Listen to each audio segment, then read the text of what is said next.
thank you, Dr. Marcia, for praying. And I will. Oops. Sister Oyela, are you sure the stream is the the right one? I saw an earlier stream. I just want to make a mistake. No, it's the right stream, brother. Right stream? Okay. Yeah. Yeah, okay. Yeah, I just want to make sure because I think I saw an this one earlier stream. Yeah.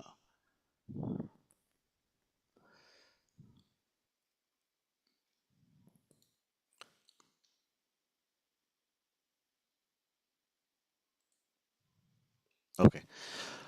Um,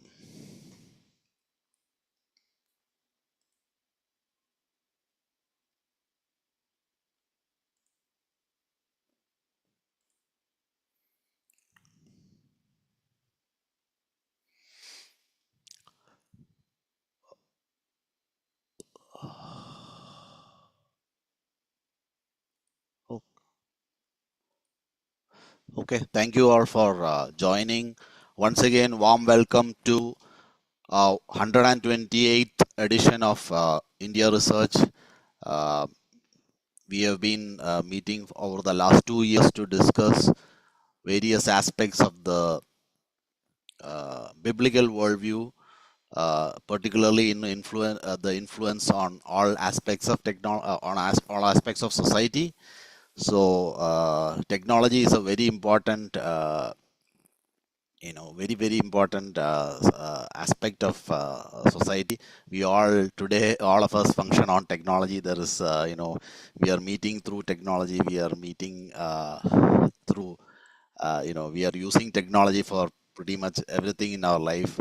So I so May 11th is our National Technology Day in India, and uh, so we are a little delayed, maybe 10 days, but better late than never. So I will be focusing on how we achieved a significant indigenous development of technology, that is self-sufficiency in technology, which is very critical to India, which is a world's largest country now by population, and so growing population.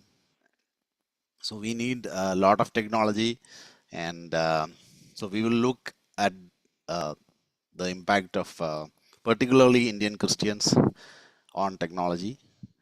So last year also we celebrated Indian Technology National Technology Day, but we were focused on one aspect. So today we will go a little bit into different areas, and so so Bible and technology. Uh, so this is a brief overview of what uh, some literature already existing on the impact of Christianity or Bible on technology. So one early book is by Nancy Pearcey in the 1990s, The Source Science, Christian Faith and Natural Philosophy.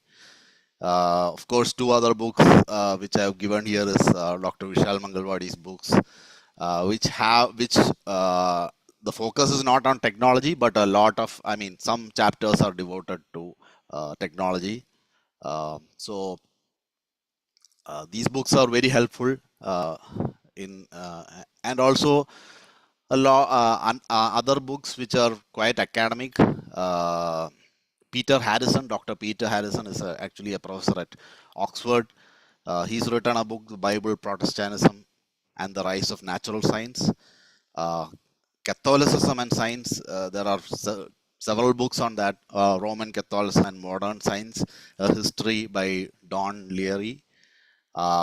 So a lot of books. If you just go to Amazon, you can find most of these books. Amazon, Google, you can find most of these books. So I encourage you to look into it, and uh, uh, I don't want to go in details of these books because we are. I mean, that is not our primary objective. But these books primarily look at science and how the Christian worldview birthed the science.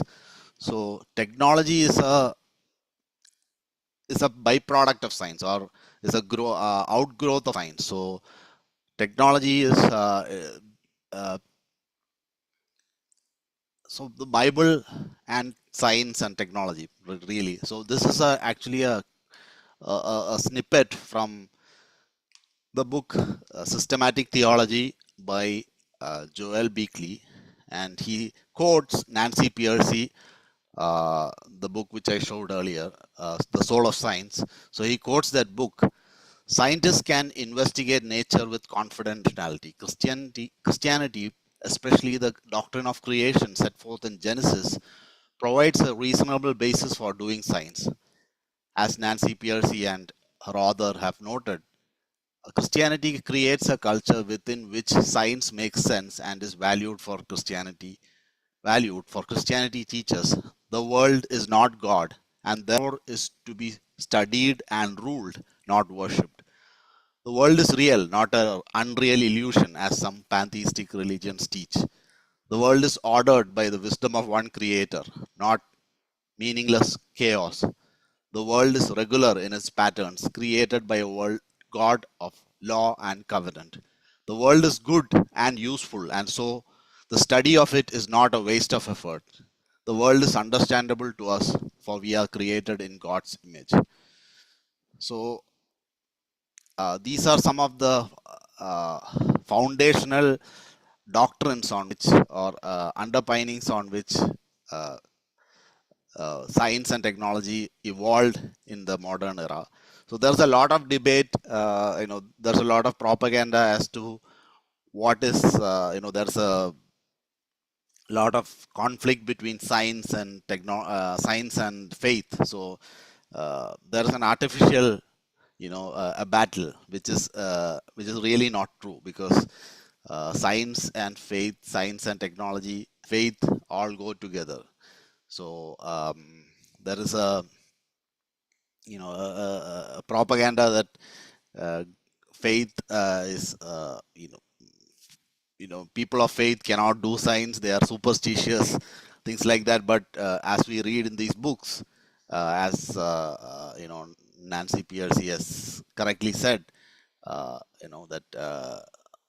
the worship of a true God, or that God is God as a creator particularly, and God is a rational being, a God of law and covenant. This enables us to investigate the world, which is science. So science is the investigation or the study of what God has already created, while technology the is our outworking, right? So our the outworking of science as an image bearer. So man is an image bearer of God. So man is also a creator. So man creates just like God, using the principles of science. So that is technology. So that is a short overview of uh, what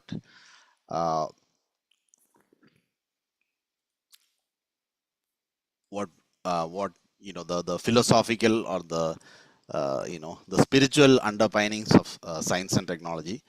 So I encourage you to everyone to read at least one of these books, uh, which have some of these a lot more detail on these worldviews. So on the biblical worldview and how particularly it inspired science and technology. So a new book has come out now just last month, Science and the British Empire by Rajesh Kochar. So this book is actually a lot more focused on India actually.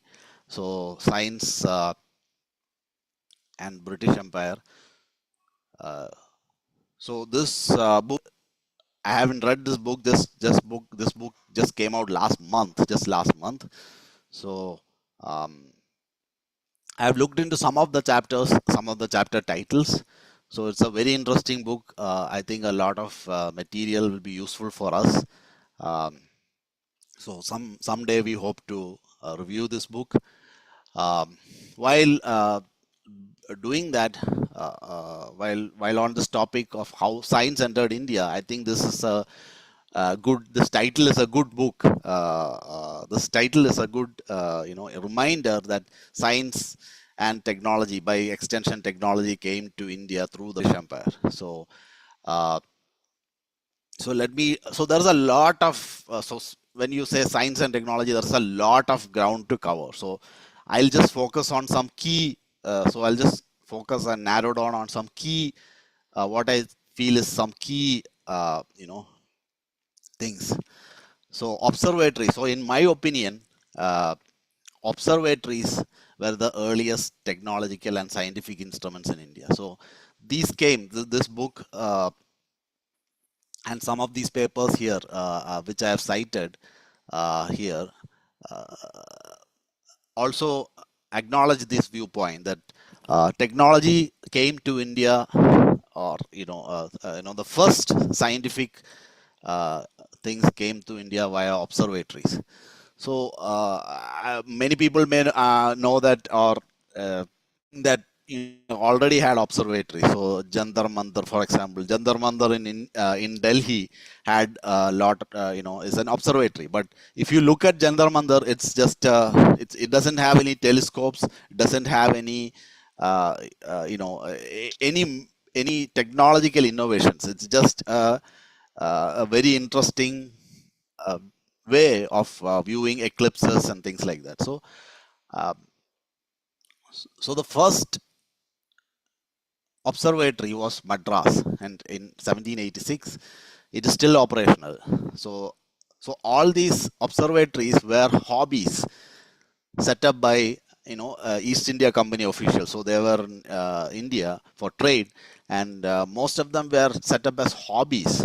And subsequently, they gained patronage and became official or institutionalized, by kings and government. So Madras is one. Trivandrum, Travancore is 1837, which is the second oldest observatory in India. Um, Pune in 1842, Lucknow, Kodaikanal, you know. So all these observatories, interestingly, published studies. So the British Empire suddenly got uh, a vantage point near the Earth's equator. So the Earth's equator, for example, the Travancore Observatory in Trivandrum. So this is very near to the magnetic prime meridian. So the magnetic equator, right? So the equator passes very closely, right, right next to Travancore or Sri Lanka. So these kind of observatories started gave the British Empire a vantage point to study Earth's magnetic fields and other stars from a location which they never had access to. So England and was obviously in a much northern part of north much in the northern hemisphere, right? So suddenly they have a huge number of uh, observatories and some new points from which to gather data. So if you look at so if you read Dr. Vishal's book, the book that made your world, and this book changed everything, you will see that pipe organs were the earliest technological innovations known to mankind, or because they were there in every church had a pipe organ, which was a pretty complex piece of technological innovation, right? So so India obviously doesn't have those churches, and for Indians, the earliest technological or scientific instruments were the observatories, but they didn't have much access to the general public. usually kept away from all these observatories.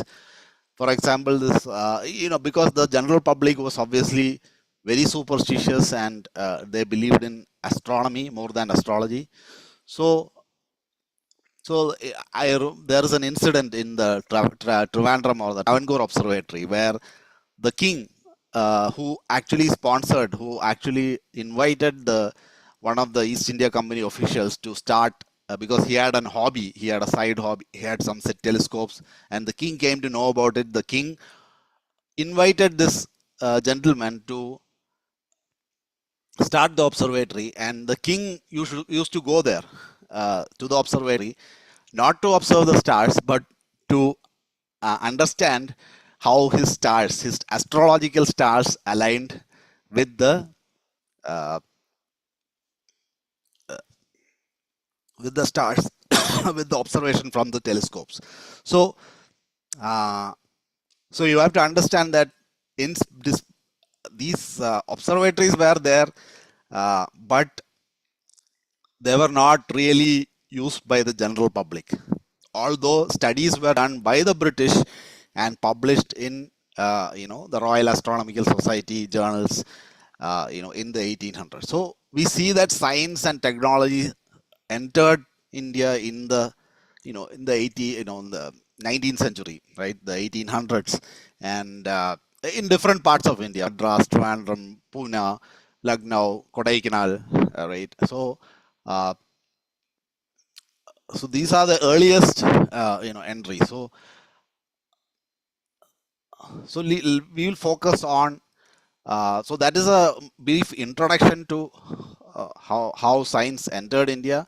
Because last technology day I already made a, presentation as to a detailed presentation on the difference in the worldview between Indians and the Indian worldview and the the biblical worldview, right? So we'll focus more on indigenous people who actually developed some technologies, native Indians who developed self-sufficiency, who helped India attain self-sufficiency in technology. So these are some of the key areas. Since space was covered in the last technology day, I will give a brief. We'll just go over it very briefly. I will give more time to these uh, these three areas. Right? So dairy. So India was the largest, had the largest cattle population in the world. It still has. The cow is holy, yet it was a net milk importer by independence. So that was the problem in India. So the problem really was milk production was concentrated in some areas, right? So and it could not be transported to other areas which had scarcity of milk. So the key contribution actually was to convert buffalo milk into milk powder, right? So that overcoming wastage and transportation problems. So so everybody knows. I mean, I don't. Most people in India who are from India know about Dr. Varghese Kurian. So he had a significant. He's regarded as the father of white revolution. He started Operation Flood in 1970, and he's the founded and chaired the National Dairy Development Board in 1965, and he is quite well known. In the picture is Anand. I mean, in Gujarat, in Anand, Gujarat, is Dr. Varghese Kurian on the left, on the extreme left. Then Mr. Patel, Tribhuvan Patel, who actually started the cooperative movement and invited Dr. Varghese Kurian to help him. And the third one is the doctors. I mean, uh, is actually the person, is actually the scientist who developed the process of converting milk into milk powder. So these three actually known as the Trinity, or the father son. Father is Mr. Tribhuvan Patel, and then son is Dr. Varghese Kurian, and this gentleman is the Holy Ghost, right? So they are known as the Trinity of Indian dairy development. And uh, obviously, Dr. Varghese Kurian is more well known than both of these two, because he played a very pivotal role. He was a very, he was a very good visionary, uh, an exceptional person, an institutional builder. So let's put it that way. He was an exceptional institutional builder. So he took a key leadership in putting all this together. So that is why he's quite well known. And so this is Dr. Varghese Kurian. So he was an Anglican Syrian Christian born in Calicut, Madras Presidency, which is now in Kerala. So he's actually raised Christian, but later on in life he took the position of atheism. So I just want to put it out there. So he's nephew of John Mathai, the first railway minister and then finance minister. So Anglican Syrian Christians are converts to Anglican Protestantism from their origins of St. Thomas Christians. So St. Thomas Christians are basically Orthodox Christians. So a group of them converted to Anglicanism at the behest of CMS missionaries. So he studied dairy tech before getting on a scholarship to at Michigan Technological University, where he actually studied mechanical engineering. He didn't study dairy tech in Michigan, at Michigan. So he has but this gentleman here, who actually converted this buffalo milk to milk powder, forget his name. He also studied at Michigan Tech University, but he actually studied dairy farming. So he's been quite recognized internationally. He has been he has been on invited to Russia for consultation. He's been given the World Food Prize, Padma Vibhushan. So he also founded the Institute of Rural Management in Anand, Gujarat. So one key aspect is in India is, if you are at this level, you have to know how to manage politics, right? So particularly Delhi politics, right? You have bureaucrats over you. So these are not really bureaucrats, but these are like technocrats who are turned into bureaucrats, right? So you have to know how to manage Delhi politics. So what Dr. Kurian did is, he very successfully uh, took away the or headquartered all these institutions in Anand, Gujarat. So that was one of his key successes, that he could be away from Delhi politics. Right? So that is later on, when we go to the next person, we will soon realize why this is very, very, very important. Learning how to navigate politics in India is very important. It can be very detrimental to your career. So especially when you are working with the government. So this is he managed very early on, with the support of possibly Indira Gandhi, Lal Bahadur Shastri, and some of these early prime ministers. He managed to uh, steer away from this bureaucracy and Delhi politics, and uh, maintained a very independent stand, and a very independent existence. So that enabled him to do a lot of things. Right? So that is a very key factor, very important factor in India. And this IRMA, which he founded, this Institute of Rural Management, which actually gives out, I think, MBAs. So eventually this Amul, or a very famous Amul uh, white revolution, Operation Flood, right? Though this Amul brand, which he founded, uh,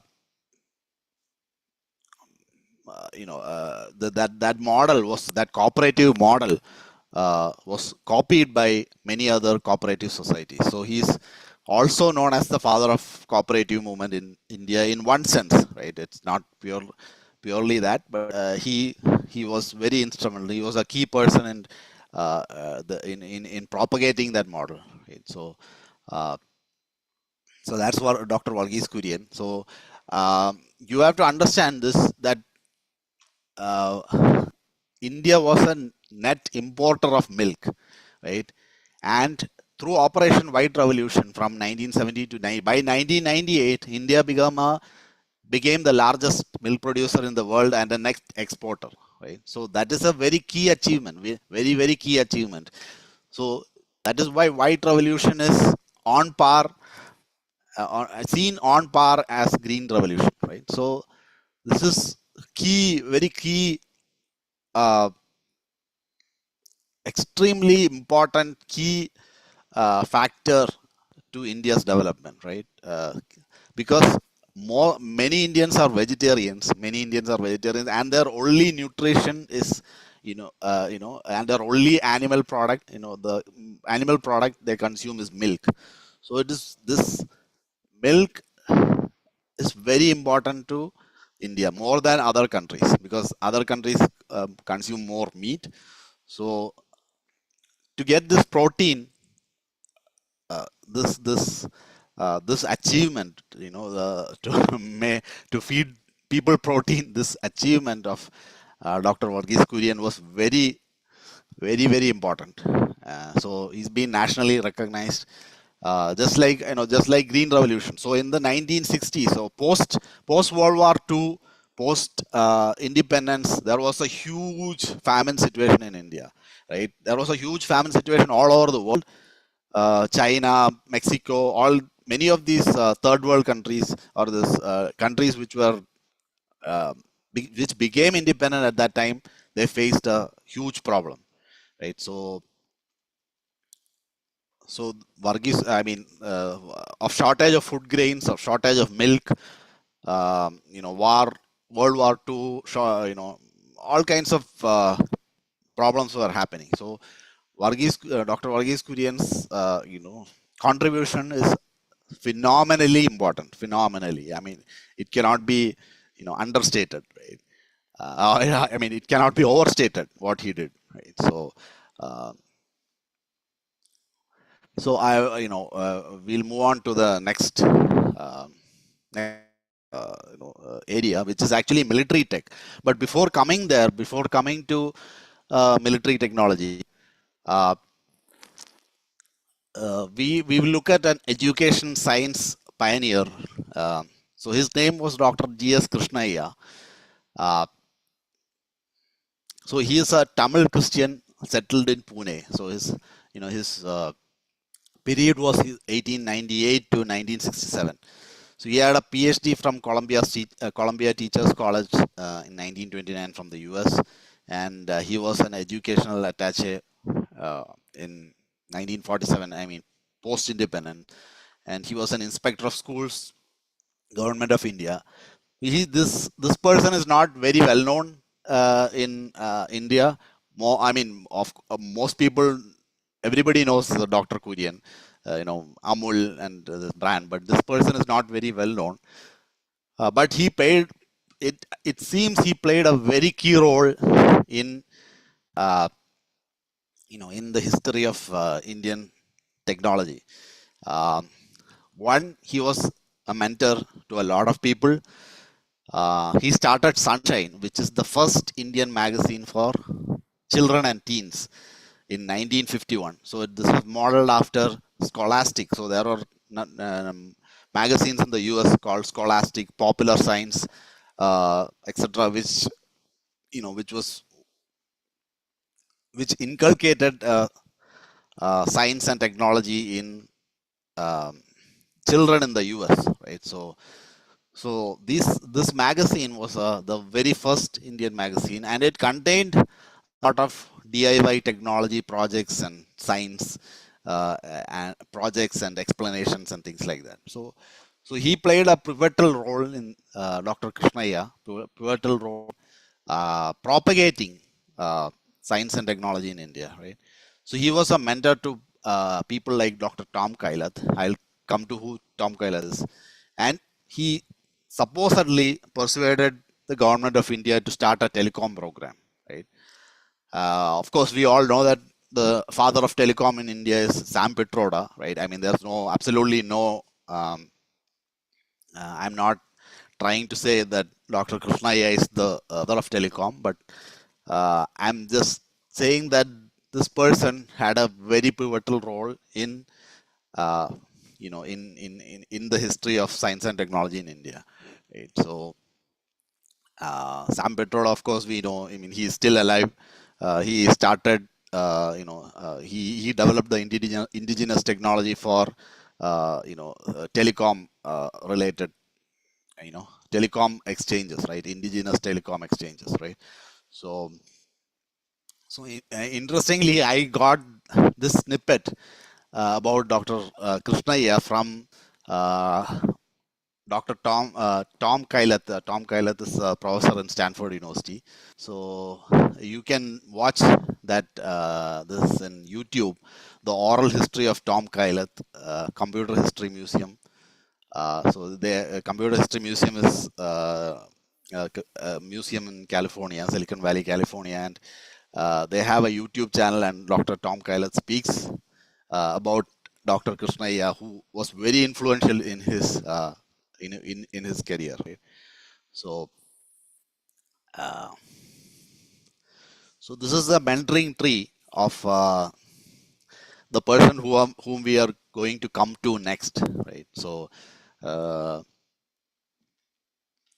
so that is Paul Raj Arogi Swami, right?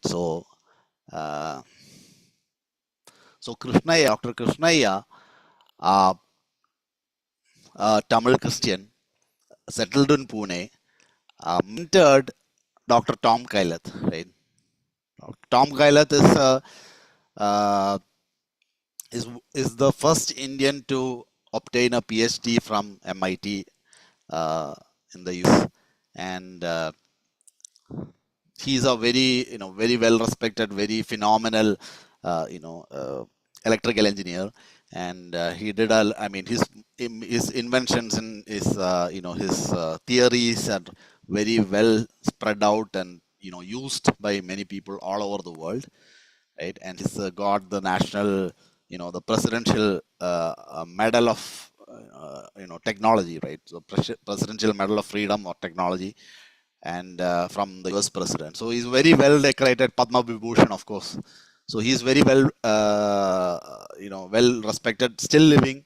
He's around 90 now.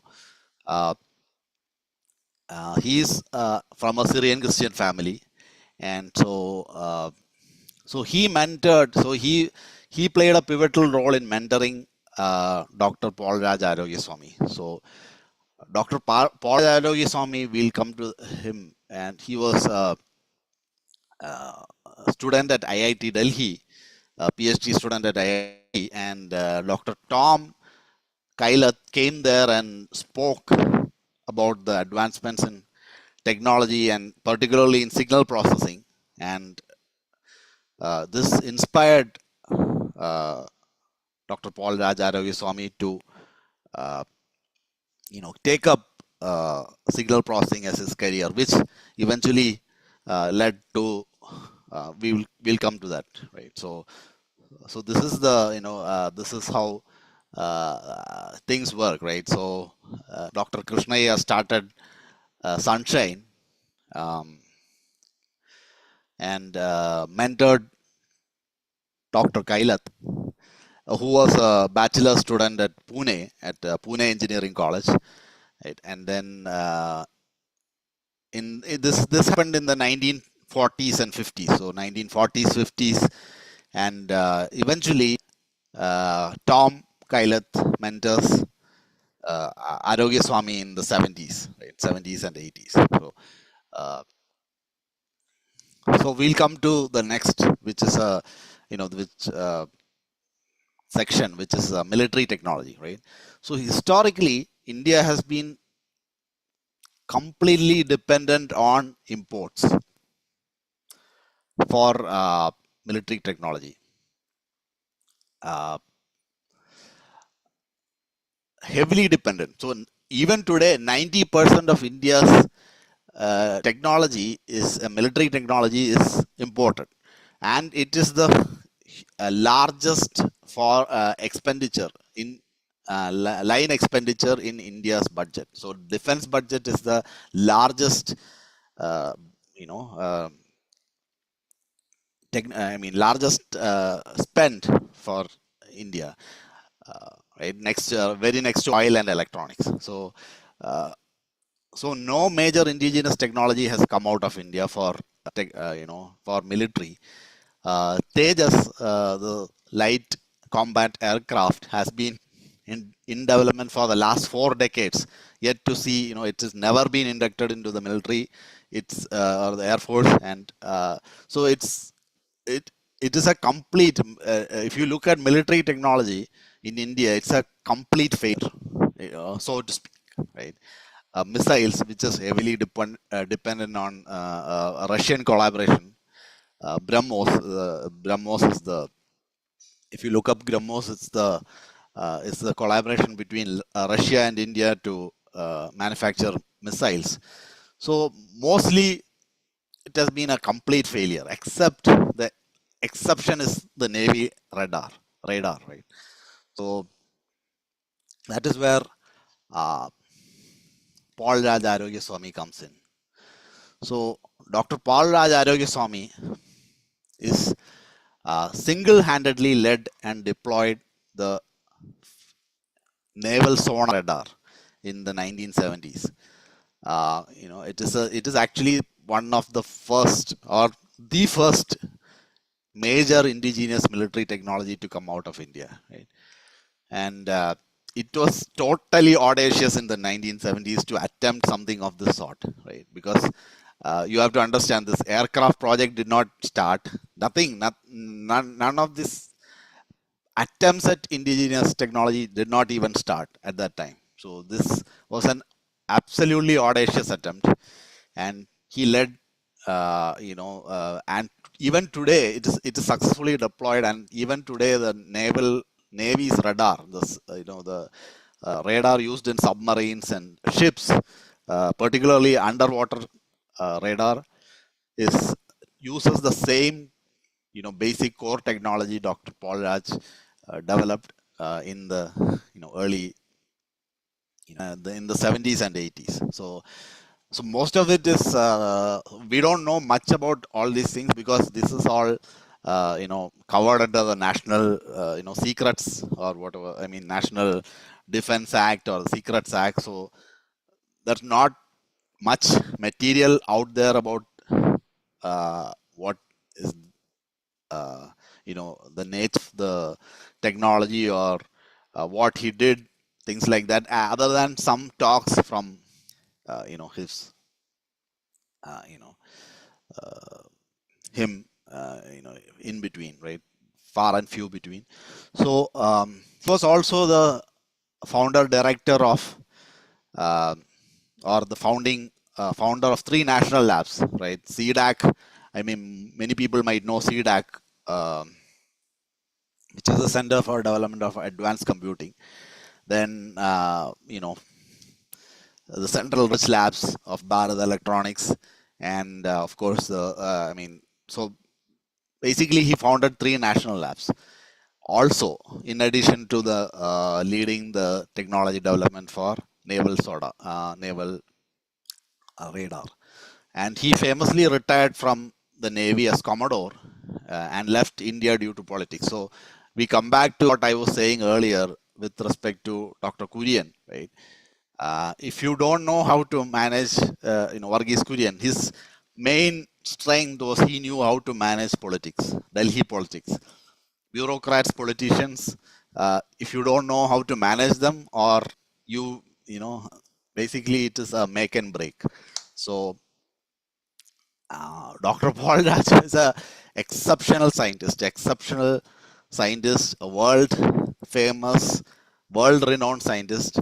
But he had to leave India at the age of 47, right? His barely, the half of his career is over, and he had to leave India at that age because of politics. So this is all well known. I mean, it's out there, public material, so you can see that. So Dr. Paul Raj was born Catholic in Pollachi, Coimbatore, uh, in Madras Presidency, now Tamil Nadu, right? He went to the Defense Academy and obtained a PhD from IIT Delhi. He is now emeritus professor at Stanford University. He is also the world famous inventor of MIMO, a technology used in every Wi-Fi router. So if you are using a Wi-Fi router today, you are directly using his technology, right? He is the inventor of MIMO, right? Which is this is a technology used for uh, uh, you know uh, antenna, right? Antenna in Wi-Fi and smartphones and cell phones. And so even today, even now cell phones, particularly 4G and 5G cell phones, use MIMO. So uh, every everyone in the world has pretty much used Dr. Paul Raj's technology, which he invented. He's been inducted in the Wireless Hall of Fame. Uh, he's elected to the American Academy of Arts and Science. He's given the Adivishishta Seva Medal, which is the medal given to for exceptional military service, right? So this is given to people who have given their life to the military, right? And of course, he is being given decorated with the Padma Bhushan, which is the highest civilian award also. So he's also advisor to Government of India on matters of technology. So uh,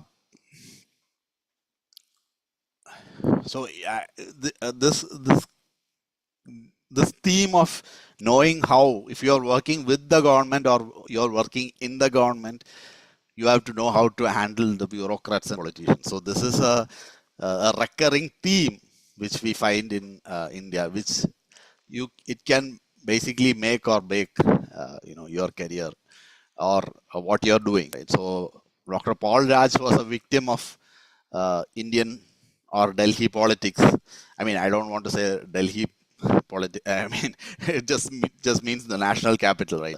The politics, uh, and he was a victim, and that is why he had to leave. And otherwise, he would have done much. He already achieved by his 40s. He had already achieved what most people wouldn't achieve in a lifetime, right? So by 47, he had enough of it, and he left. And he fortunately he went on to do greater things uh, in like inventing uh, the MIMO, for example, right? So which is used by everybody in the world, right? Um, so that's Paul Raj, Dr. Paul Raj and military technology, right? So uh, sorry. So space technology, I won't cover too much of this because we already did it in the last National Technology Day. Dr. Muthanayagam himself came and spoke in this forum. He was one out of 8 people handpicked by the father of Indian space program, Vikram Sarabhai, before even ISRO was formed, right? So he's a third generation Protestant, born in Travancore, in a small village in Travancore, where the father of Dravidian Renaissance, Dr. Robert Caldwell, also lived. And so his achievements, he's the father of rocket propulsion, solid and liquid. He's the founder director of Liquid Propulsion Center, ISRO, right? And he is also a victim of politics. So if you read his book, From Space to Sea, my journey, my ISRO journey and beyond, right? You will see the same thing, same theme, right? So he was slated to be, he was supposed to be chairman. He was next in line to be chairman of ISRO, but but strange politics played a big role, and eventually he became um, he he founded the Department of Ocean, and he was given a cabinet secretary rank. And unfortunately, space in India is one of the the areas in India where which India has a very good uh, reputation, or a very good level of indigenous technology, right? So a lot of blockade happened. So US and USSR, and particularly the Western world, tried to block India from developing, from importing technology from the West, because of obviously dual use reasons, right? Some space technology could be used for missiles. So that is where the Dr. Muthanayagam, and of course Vikram Sarabhai, his mentor, played a huge role in developing this indigenous technology. But unfortunately, because of this this huge uh, publicity with respect to the space program, it attracts a lot of controversies, and it is a minefield of controversies. So the film, if you have seen the film Rocketry, so there, and about the ISRO spy scandal and all these scandals, you will recognize that rocketry is a complete false history of ISRO rocket technology development. So I will ask. I have seen the film, and I have read this book partially. Most of it I've at least gone through the book. So uh, any technology, I want to emphasize this. Any technology is a teamwork. It's not a one man. One man, of course, can be a major instigator, a leader, a visionary. Things run on his back, but it's not. It is always a teamwork. So, uh, so the rocketry film completely, you know. Disrespects that principle and gives a complete false history of Indian space technology. So uh, uh, yeah, I advise you to read this book instead, to get a very clear understanding. This book is a thick read. It's more than 500 pages. It's a lot of technological details. But if you want to get a real picture of the rocket technology in India, this is one of the go-to books. So um, where he of course deals with some politics also, the politics of handling bureaucrats and politicians. So this is our, I think that these three areas, right? These um, three areas: dairy, military, telecom, military, and space. So these are very critical areas, extremely critical areas, and I think Indian Christians, from what we have seen, have played a very critical role in all these areas. Telecom, it may not be very visible. Obviously, Dr. Sam Pitroda is, known out, the father of Indian telecom. I am not, even trying to say that Dr. Krishnaya played a very critical role, but of course he had his place also. Well, well, to put a disclaimer, this slide, this information about Dr. Krishnaya is purely from the oral history of Tom Kailath, as said by Dr. Tom Kailath in his YouTube channel. So I don't have any other references or any other material substantiating these claims. So um, so my entire reference is based on that talk. Of course, Tom Kailath knew Dr. Krishnaya firsthand. He was his mentor, as we see here, right? So, um, and so I am so let me conclude by summing up, right? And I tried to introduce these 3 or 4 personalities, right?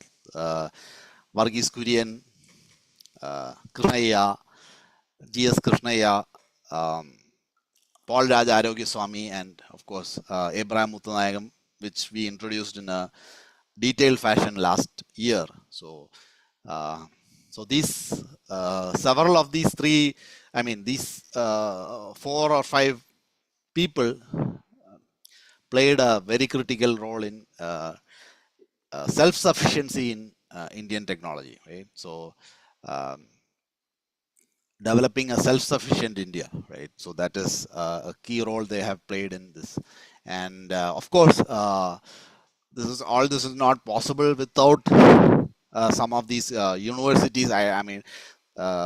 Which universities and engineering colleges. Interestingly, I found a pattern that the most of the engineering colleges uh, or the technical institutes teaching engineering came up uh, in the same places, in the same towns or cities as the observatories came.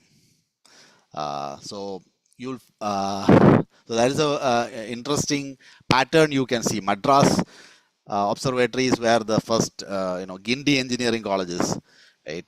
In the same city, Madras. So Trivandrum College of Engineering, Trivandrum, right? So Pune College of Engineering, Pune, right? So these colleges were established before the IITs, right?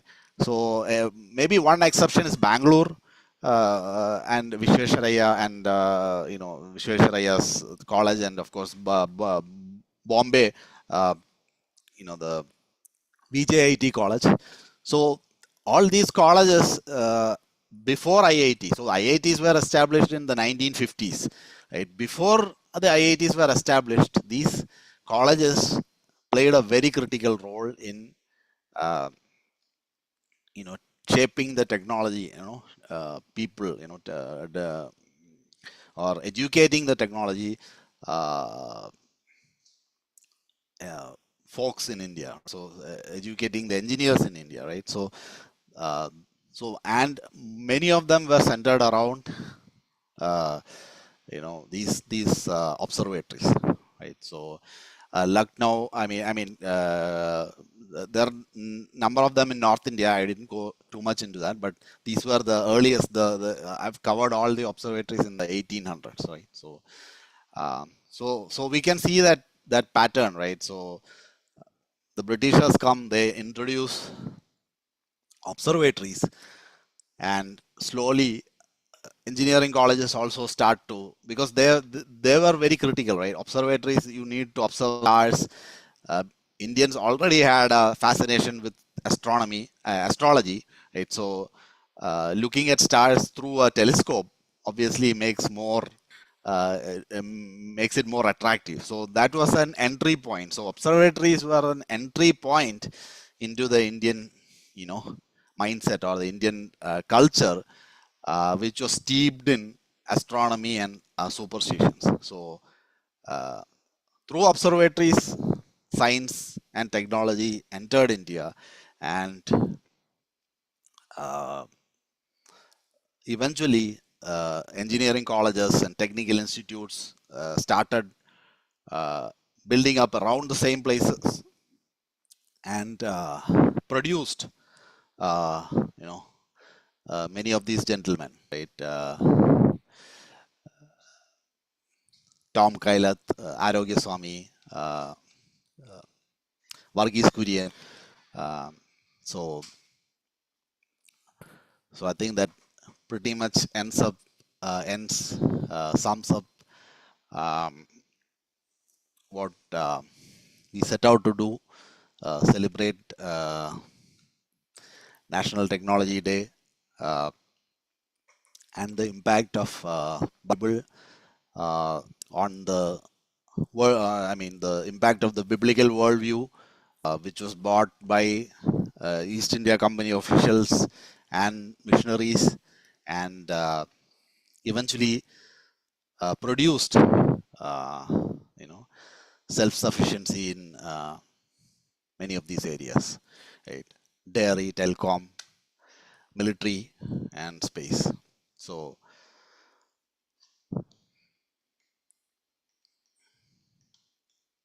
thank you.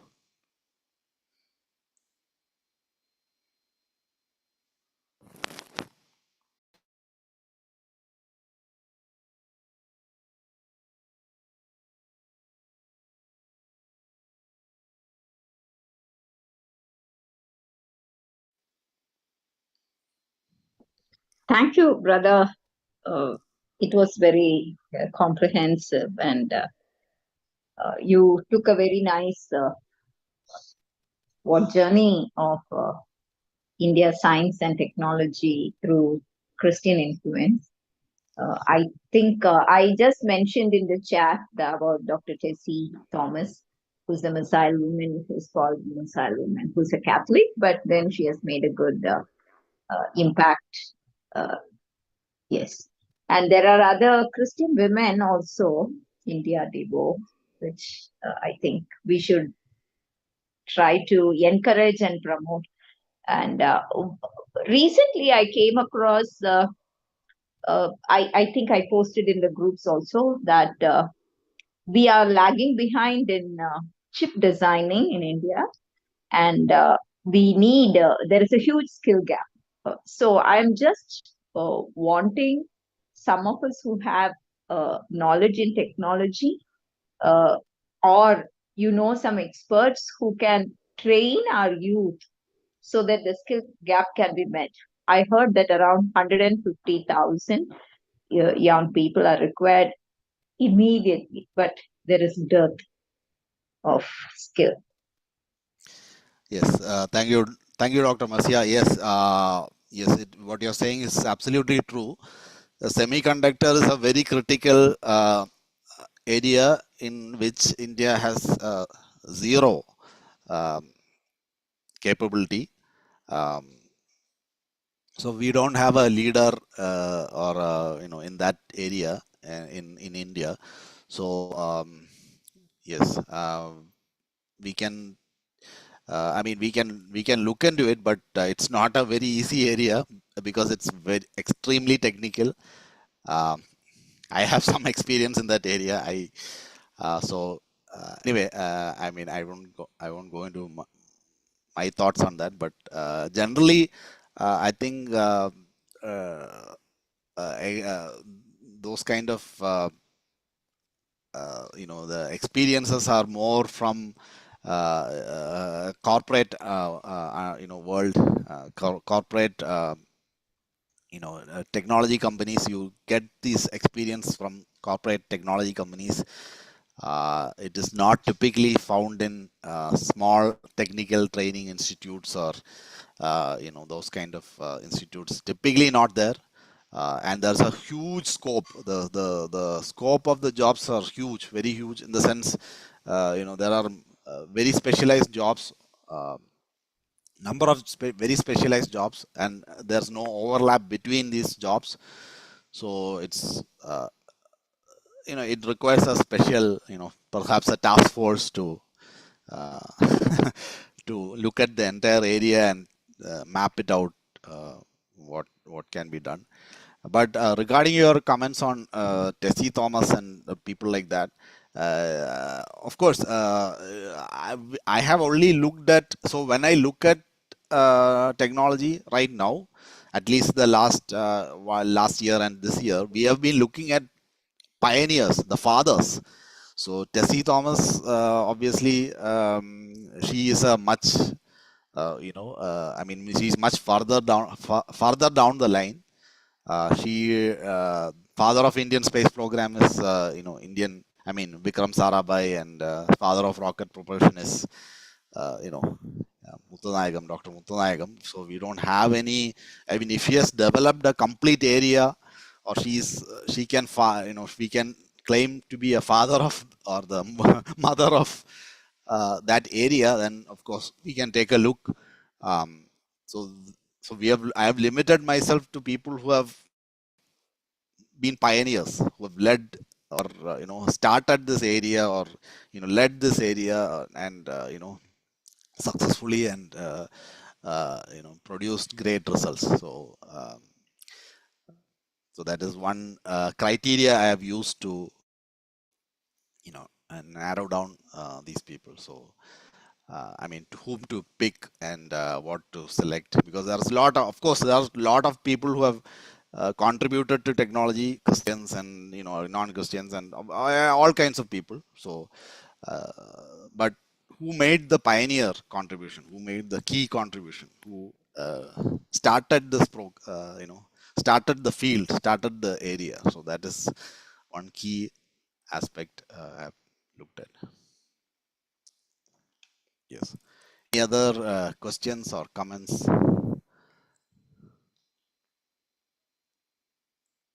Yeah, regarding semiconductor, looks like there's a lot of push to invest.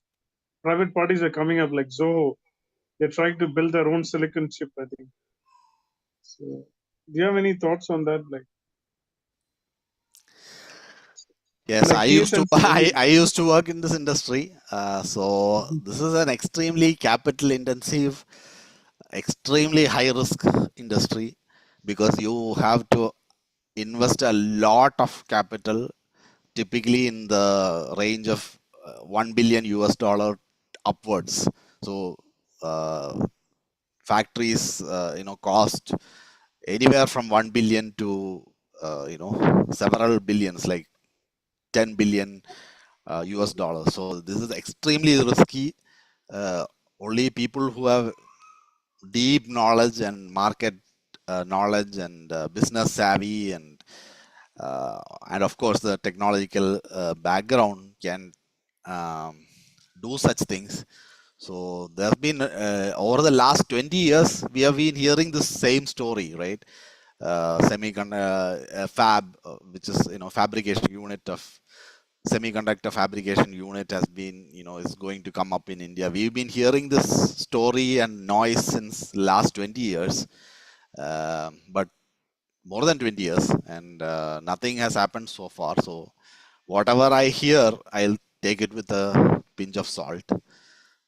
I don't I don't want to be too pessimistic, but that is there's a lot more noise than there is real action, right? So because this is extremely risky. This is not like starting a software business where you buy some laptops and some office space and get some contracts. No, this is like extremely risky, high capital intensive, and of course this technology changes really fast, right? So it changes really fast. So that is another problem. Like, you build this fab today, within several years you're outdated, right? So what's going to happen to your huge capital investment, right? So this kind of questions have to be answered by business savvy people, and technology savvy people with deep expertise. So I you know even though I worked in this industry, I will not venture to uh, answer this, except that people who don't have experience in this industry, like Soho, I mean, I don't know what to say. Like, typically they don't succeed. Typically they may, but typically they don't succeed. So I don't want to uh, be too pessimistic also, right? So but that is a critical industry, right? Very critical industry, because just like oil, we don't have any oil we don't have any oil in India, right? We don't have uh, like oil. This is a very critical industry because everybody is using phones, I mean computers, I mean you name it, washing machines, cars have like what modern day cars have 30 or 50 chips, right? Uh, so every single product you are using today has semiconductors. So that is extremely critical, but um, managing or bringing up such a project is very challenging, and that is why we don't have it so far, despite 75 being 75 years of independence. We don't have it so far. So in fact, there was a fab in Chandigarh, Semiconductor Corporation Limited, and it caught fire. It caught fire in 1980s.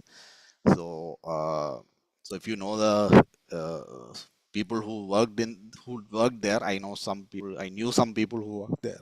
So it caught fire in the 1980s, effectively killing uh, the Indian semiconductor industry. It was a government lab. This corporation was a government corporation, and effectively the fire killed pretty much any hope we had in the early 80s and late 90s. I mean, late 80s and 90s, right? Um, so you can understand how safety, such kind of things play a very critical role there. So one small fire, or any small contaminant, it's over. So uh, yeah. So but my talk, I think, is more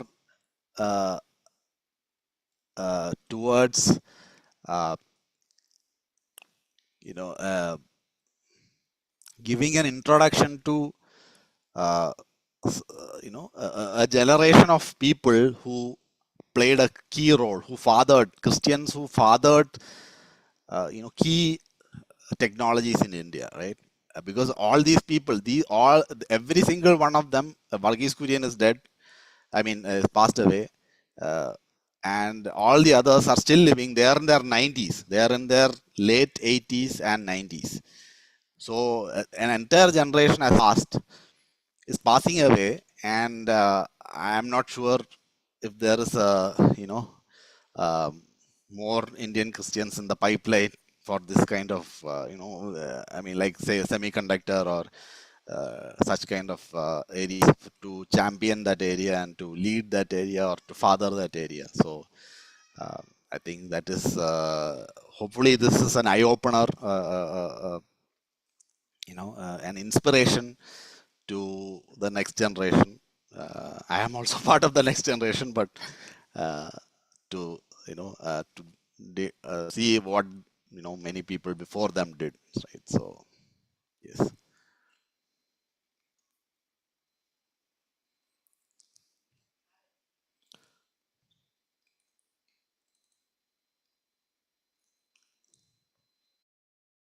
Yeah, it is wonderful, brother. But the only thing is, not many people have been here to hear your message. I only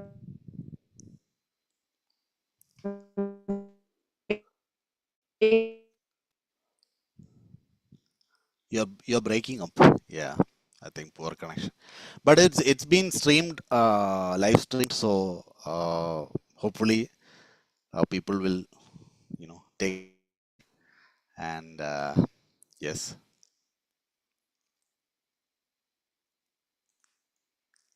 Yes, Pastor Kiran, would you like to pray and close? Yes, let's pray. Thank you, Brother Prashant, for a very good and very informative presentation. Thank you so much. Thank you. Let's Thank pray. you.